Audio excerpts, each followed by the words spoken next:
Miss হবে না আপনার পছন্দের টিভি শো। দেখুন জি5 অ্যাপে একদম ফ্রি। লাস্ট তোদের কবে আলাদাভাবে কথা হয়েছে একবার ভেবে দেখ তো। যা কথা হয়েছে সেটা তো সবার সামনে হয়েছে, 10 জনের ভিড়ের মাঝে। আমার মনে হয় তোদের আলাদাভাবে কথা বলাটা খুবই দরকার। তাতে খুব একটা কিছু বদলাবে বলে মনে হয় না রে, শুধু কেবল কথার থেকে কথাই তৈরি হয়ে যাবে। যাই হোক, ঠিক আছে, তুই এখানে ডেকে দে, আমি ওর সঙ্গে কথা বলে নিচ্ছি। শোন, রাগারাগি করিস না। মানুষটা নিজেও ভীষণভাবে লজ্জিত, দেখে মনে হলো একদম অন্যরকম লাগছিল।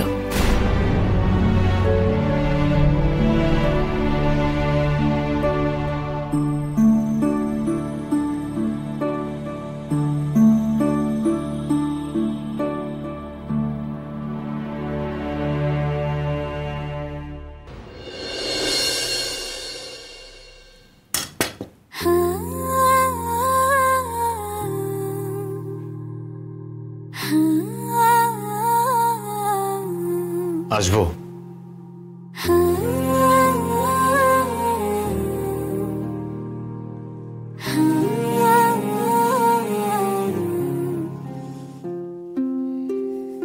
আমি জানি না তোমার নতুন করে কি বলার বা শোনার আছে, শুধু একটাই রিকোয়েস্ট করব,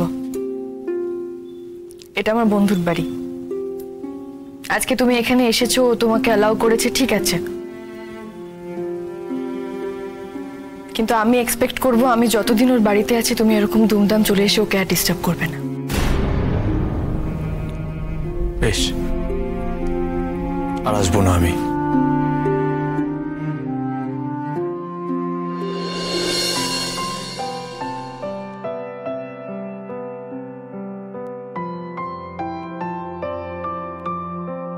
তাহলে তুমি আমার সাথে চলো, আমি তোমাকে এখান থেকে নিয়ে যেতে এসেছি রাই।